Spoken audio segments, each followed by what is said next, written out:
बबीता दीदी देखो ना, अब तो शाम भी ढल गई। माँ कब आएंगी? मुझे भूख लगी है। माँ आती ही होंगी अनु। अचानक कविता हाथों में राशन लेकर घर आती है। माँ अब आई हो आप? आपको पता है हम सुबह से भूखे हैं। मगर पूजा बेटी, पतीले में बहुत सारा चावल था, तुमने वो नहीं खाया?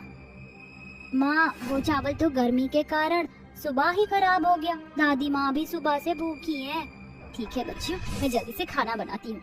दिन भर भरी गर्मी और धूप में काम करके कविता का शरीर थककर चूर हो चुका था। बावजूद इसके वह अपनी 5 बेटियों के लिए चूल्हा फूंक कर चावल बनाकर एक थाली में अपनी बेटियों के सामने परोसती है। पूजा, अनु, तारा, गौरी, बबीता, अपनी गरीब माँ को माफ कर देना। मेरे पास सब्जी खरीदने के लिए बिल्कुल भी पैसे नहीं थे, इसलिए आज के लिए ये गीले चावल खाकर भूख मिटा लो। ये देखकर 5 साल की पूजा पिनकते हुए कहती है, मुझे नहीं खाना ये गरीबों वाला खाना। आपको पता है माँ, मेरी सहेली मीनाक्षी और रूही मजे की जिंदगी जीती है। मीनाक्षी के पिताजी के पास बंगले जैसा घर है और उसके घर में महंगी सी एसी भी लगी हुई है। वहाँ बिल्कुल भी गर्मी नहीं होती। और एक हमारी जिंदगी है, हमारे घर में बस ये एक खटारा पंखा है जिसकी हवा हम बाचों बहनों में से किसी को नहीं लगती। मगर सारी जिंदगी हम ऐसे ही झोपड़पट्टी में, गरीबी में और गर्मी चलते रहेंगे। 5 साल की पूजा का सवाल उस गरीब लाचार माँ को खामोश कर देता है, क्योंकि गरीब कविता ये भली तरह से जानती थी कि उस गरीबी से उभरना आग पर चलने जैसा था। जैसे तैसे कविता ने अपनी बेटियों को खाना खिला दिया और अपनी बीमार सास जमुना को खाना खिलाने लगी। माँ जी, खाना खा लीजिए। बाबू, मैं अच्छे तरीके से समझ सकती हूँ कि तुझ पर इस वक्त क्या बीत रही है। भगवान करे कि मेरी मिट्टी उठ जाए, कम से कम मेरी गरीब बहू के सर से एक बोझ तो कम होगा। ऐसा मत कहिए माँ जी, आप इस घर की नींव है। आपने एक बड़े वक्त तक मेहनत करके मुझे गरीब लाचार माँ और मेरी बेटियों का पेट भरा है। अब बहू होने के नाते आपकी सेवा करना मेरा धर्म है। कविता के बुरे हालात उसके पुराने से घर में छाई गरीबी को साफ दर्शा रहे थे, जहाँ मिट्टी का चूल्हा, कुछ कपड़े और छत पर एक सालों पुराना पंखा टंगा था। इन्हीं के साथ गरीब लाचार माँ अपनी बेटियों के साथ गुजर बसर कर रही थी। ऐसे ही दिन बीतते गए और गुजरते दिनों के साथ अब और भी ज्यादा गर्मियाँ होने लगी, जिसे उस गरीब का घर आग के जैसे गर्मियों से जूझने लगा। उस दिन कविता अपनी 5 बेटियों को तैयार करके खाना बना देती है। अनु, पूजा, गौरी, तारा, बबीता, चलो मेरी बेटियों, तुम्हें स्कूल छोड़कर काम पर चली जाऊंगी मैं। अपनी 5 बेटियों को स्कूल छोड़कर कविता काम पर आती है। क्या बात है जिग्नेश भाई, आज भट्टी इतनी खाली क्यों है? कविता बहन, इस ईंट की भट्टी को किसी बड़े साहब ने खरीद लिया है। अब इस जगह पर कोई होटल बनेगा, भट्टी बंद हो गई। एक ही झटके में कविता बेरोजगार हो जाती है। ऐसे में उस मजबूर माँ के सामने अब ये समस्या खड़ी होती है कि बिना किसी काम के वो अपनी 5 बेटियों का पेट कैसे भरेगी। वहीं दोपहर 5 स्कूल से घर आती है। बबीता दीदी, जल्दी से हमें खाना दे दो, बहुत भूख लगी है। हाँ ठीक, हाँ तुम बैठो। बबीता जैसे ही खाने का बर्तन हटाती है, पूरा घर खाने से उठ रहे सड़न की बदबू से भर जाता है। अरे ये इतनी गंदी बदबू कहाँ से आ रही है? तारा, माँ ने जो खाना बनाया था वो गर्मी से खराब हो गया है। तो क्या अब हम 5 बहनें फिर भूखी रहेंगी? पूजा ऐसा कह रही होती है कि तभी उसकी गरीब माँ गर्मी और पसीने से तर हुई घर में आती है। कविता का परेशान चेहरा देखकर उसकी बड़ी बेटी बबीता कहती है, क्या बात है माँ, आज आप इतनी जल्दी घर चली आई? वो बबीता बेटी, आज मेरी तबीयत ठीक नहीं थी और गर्मी भी बहुत ज्यादा है, बस इसीलिए चली आई। माँ, आपको अपनी गर्मी की पड़ी है। अरे आपको क्या पता हम 5 बहनें एक खटारे पंखे में किस तरह इस गर्मी में गुजारा करती हैं। सारा दिन इस पंखे के चलने के बावजूद भी आपकी 5 बेटियों के शरीर से पसीना बहता रहता है। अरे कैसी माँ हो आप, जो हमारे लिए दूसरा पंखा भी नहीं ला सकती। रहने दे गौरी, हम चाहे इस गर्मी में मारी क्यों न जाए, हमारी माँ को तो बस कंजूसी करनी है। टिका रहे जैसी माँ पर। अपनी बेटियों का दिया गया ताना उस ममताई माँ के ज़मीर पर सवाल खड़ा कर देता है, जिससे उसकी आंखें डबडबा जाती हैं। मगर खुद को संभालते हुए कविता कहती है, मेरी बेटियों, अपनी गरीब माँ को थोड़ा सा वक्त दो, मैं तुम्हारे लिए दूसरा पंखा जरूर लेकर आऊंगी। कविता के दिए गए वादे से उसकी बेटियों के मन में नए पंखे की आशा बंध जाती है। कविता को सारी रात यही चिंता खाई जा रही थी कि आखिर वो अपनी बेटियों के लिए नए पंखे की ख्वाहिश को कैसे पूरी करे। उसे तो बस सुबह होने का इंतजार था। अगली सुबह कविता नंगे पांव काम ढूंढने निकल जाती है। हे ऊपर वाले, मुझ गरीब मजबूर माँ की मदद करना, मुझे काम मिलना बहुत जरूरी है। अगर मुझे काम नहीं मिला तो घर के लिए पंखा लाना तो दूर, मेरे लिए अपनी बेटियों का पेट पालने पर भी आफत छा जाएगी। कई सारी राशन मिल और रिहायशी इलाकों में भी जाने पर कविता के हाथ कोई काम नहीं आता। दिन भर कड़ी धूप पर चिलचिलाती गर्मी में भूखा प्यासा भटकने के कारण कविता की आंखों के आगे अंधेरा छा जाता है और वो वहीं गिरकर बेहोश हो जाती है। कुछ गरीब मजदूर उसे उठाकर एक छायादार जगह पर ले आते हैं। आँख खुलने पर कविता से सत्यपाल नाम के एक अमीर भले व्यक्ति कहते हैं, बेटी अब कैसा महसूस कर रही हो तुम? काका मैं ठीक हूँ, आपने मेरी जान बचाई उसके लिए शुक्रिया, मुझे जाना होगा। ऐसा कहकर कविता जैसे ही जाने के लिए खड़ी होती है तभी सत्यपाल कहता है, बेटी अभी तुम्हें रास्ता चलने का भी सुरूर नहीं, बैठ जाओ। काका मेरी 5 भूखी बेटियां घर पर मेरा इंतजार कर रही हैं। मैंने वादा किया था कि मैं उनके लिए जल्दी से जल्दी नया पंखा लाकर दूंगी, मगर इस वक्त मेरे पास कोई काम नहीं। बेटी मैं तुम्हें काम दूंगा। देखो यहाँ मलबे का काम चल रहा है, तुम चाहो तो यहाँ काम कर सकती हो। मलबा ढोने के काम से कविता को आशा की नई किरण दिखाई देती है और उसी पल से वो गरीब माँ मलबा ढोने लगती है। उसकी आंखों के आगे बस किसी भी तरह अपनी बेटियों के लिए पंखा खरीदने की होड़ छाई हुई थी, फिर चाहे उसे कड़ी धूप और गर्मी में कितनी ही मेहनत क्यों न करनी पड़े।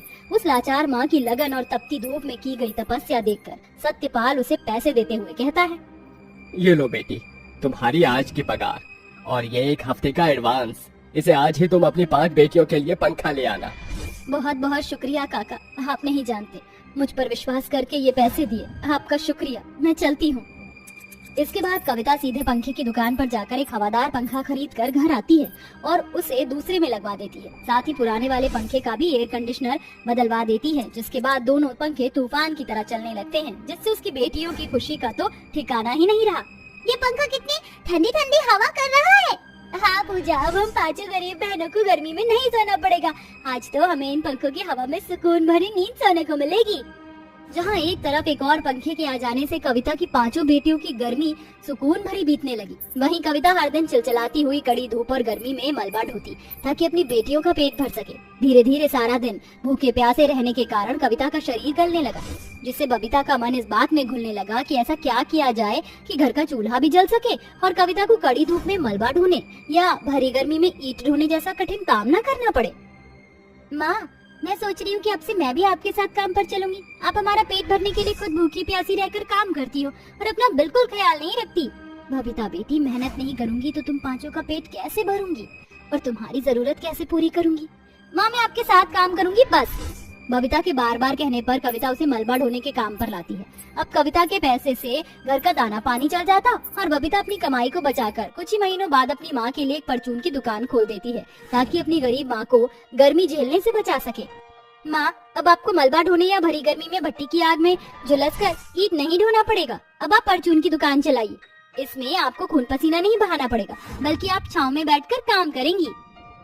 अपनी बेटी बबीता को खुद के लिए स्नेह भरी सोच से भरा देखकर उस गरीब माँ का दिल खुशी से भर जाता है, जिसके बाद कविता अपनी परचून की दुकान चलाकर अपनी 5 बेटियों की परवरिश करती है। बहुओं, इस कलश को गिराकर गृह प्रवेश करके अंदर आ जाओ। जी माँ जी। काव्या बहू, आराध्या बहू, तुम दोनों बहुत थक गई होगी, तुम्हारा कमरा तैयार है, जाकर आराम कर लो। माँ जी, हमें भी हमारा कमरा बता दीजिए। हाँ, चलो मेरे साथ। तीनों बहुएं अपना बक्सा उठाकर चलने लगती हैं। ये रहा तुम तीनों का कमरा। मगर माँ जी, हम तीनों बहुएं एक ही कमरे में कैसे रहेंगी? हाँ माँ जी, आपने काव्या और आराध्या को अच्छा कमरा दिया है और हम तीनों बहुओं को इस टूटे फूटे कमरे में लाकर पटक दिया।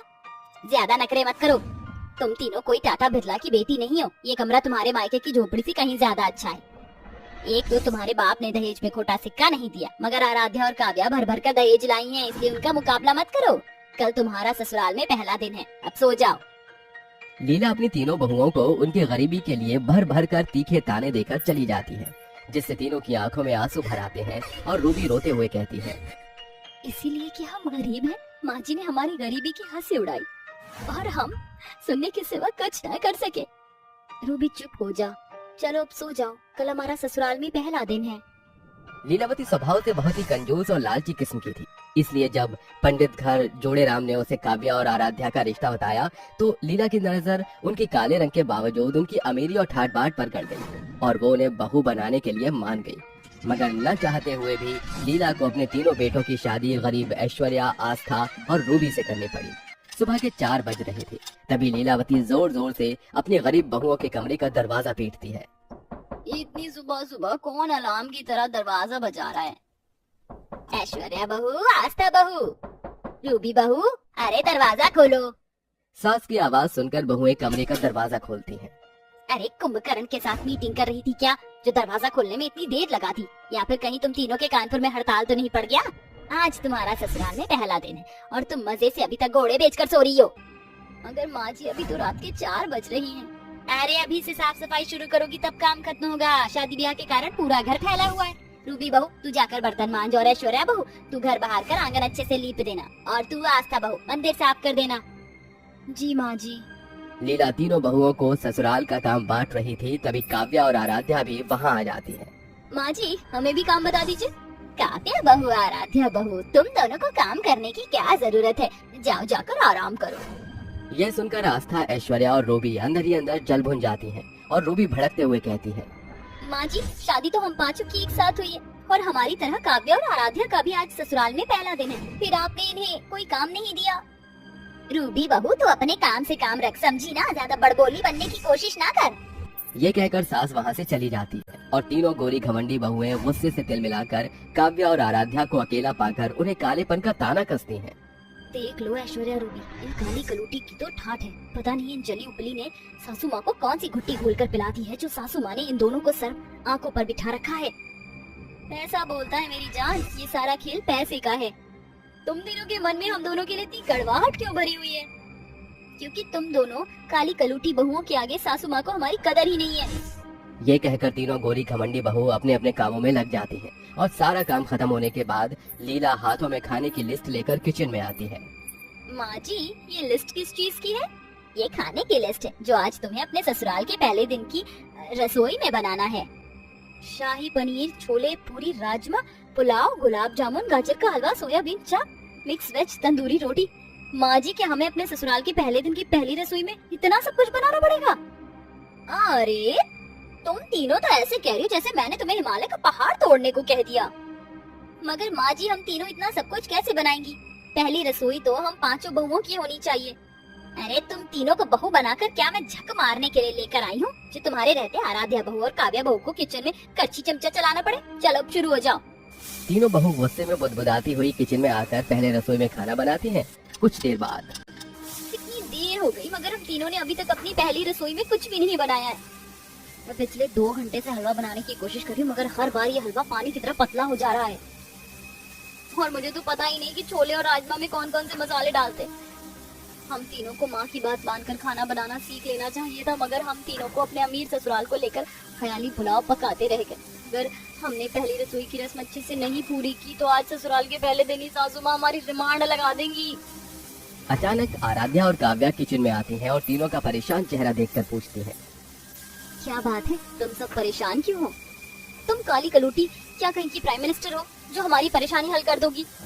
देखो हम जानती है तुम तीनों को खाना बनाना नहीं आता, चलो हम तुम्हारी हेल्प करते हैं। इसके बाद आराध्या और काव्या बहू अपनी सास के मना करने के बावजूद भी ससुराल के पहले दिन में होने वाली पहली रसोई की रस्म में खुशी से भरकर खाना बनाती हैं। इतने में लीलावती भी मंदिर से लौट आती है। तभी आराध्या और काव्या खाना लेकर बाहर जाने लगती हैं। तभी रूबी और आस्था खिसियाई आंखों से देखते हुए उनका हाथ खींचते हुए कहती हैं, तुम दोनों ब्लैक ब्यूटी ज्यादा तेज बनने की कोशिश मत करो। ये सारा खाना तुम मेज पर परोस कर माँ जी के सामने अपने नंबर बढ़ाना चाहती हो। लाओ ये खाना हमें दो और मुंह खोलने की कोशिश मत करना। तीनों गोरी घमंडी बहुएं खाना परोसती हैं और तभी खाने का पहला निवाला लीला खुद से पहले अपनी दोनों काली बहू को खिलाती है। ये लो मेरी प्यारी बहू, आज तुम्हारा ससुराल में पहला दिन है। पुरखे पुरनिये कहते थे कि ससुराल के पहले दिन से ही सास बहू के बीच जो शुरुआत होती है वो जीवन भर बनी रहती है। इसीलिए मैं चाहती हूँ कि मेरा रिश्ता मेरी दोनों प्यारी बहुओं के साथ जिंदगी भर खुशियों भरा बीते। ये कहकर लीला अपनी काली बहू को खाने का कौर खिलाती है, जिससे तीनों बहुएं चिढ़ जाती हैं। अरे वाह रूबी, तुमने खाना तो बहुत लाजवाब बनाया है। थैंक यू रणवीर, एटलीस्ट तुमने तो हमारी तारीफ की, वरना माँ जी को तो अपनी काली बहुओं से ही फुर्सत नहीं। रूबी बहू अपनी जुबान को काबू में रख, समझी ना? तुम तीनों की औकात तो मेरी दोनों अमीर बहुओं के धूल बराबर भी नहीं। मेरे बेटे के कारण तुम तीनों इस खानदान की बहू बन गई, वरना तुम जैसों को मैं इस घर की नौकरानी भी नहीं बनाती। आखिर किस बात का घमंड है तुम्हें? न घराने से ऊंची हो और न हरकतें अच्छी हैं। ससुराल के पहले ही दिन अपनी सास की जली कटी बातें सुनकर तीनों पिनकते हुए अपने अपने कमरे में चली जाती हैं और लीला अपनी गोरी घमंडी बहुओं को सारा दिन किसी न किसी कामों में उलझाई रहती, जिसके गुस्से का गुबार वो तीनों काव्या और आराध्या पर फोड़ती हैं। देखते ही देखते शाम ढल जाती है। लीला अपनी 5 बहू को अपने पास बुलाती है। आज शाम को तुम पांचों की मुंह दिखाइए, इसे पहनकर तैयार हो जाना। लीला अपनी गरीब गोरी बहू को हल्की सी साड़ी और काली अमीर बहू को महंगा सा लहंगा देती है। 5 बहुएं सज धज कर मुंह दिखाई में आकर बैठ जाती हैं। सभी औरतें एक एक करके बहुओं को उपहार देती हैं। तभी लीला अपनी अमीर बहू को 9 लाख का हार तो वहीं गरीब बहू को सस्ता तोहफा देती है, जिस पर बहुएं बौखला कर बोलती हैं। बस बहुत हुआ माँ जी, आपने तो हद ही कर दी। इसलिए कि ये दोनों काली गलूटी अमीर हैं, आप सबको जिन्हें दे रही हैं। और हम इतनी गोरी और सुंदर हैं, फिर भी आप हमारे साथ फर्क कर रही हैं। सासू जी, आपने हमारी कदर जानी ही नहीं। ऐश्वर्या, ये सब तुम्हारा भी हो सकता है, मगर फर्क सिर्फ सोच का है। तीनों गरीब होकर भी इतनी घमंडी हो और हम अमीर होकर भी परिवार को लेकर चलने की सोच रखती हैं। मगर गलती तुम तीनों की भी नहीं, क्योंकि माँ जी, जब लड़की शादी करके ससुराल जाती है तो हजारों सपने लेकर अपने साथ आती है।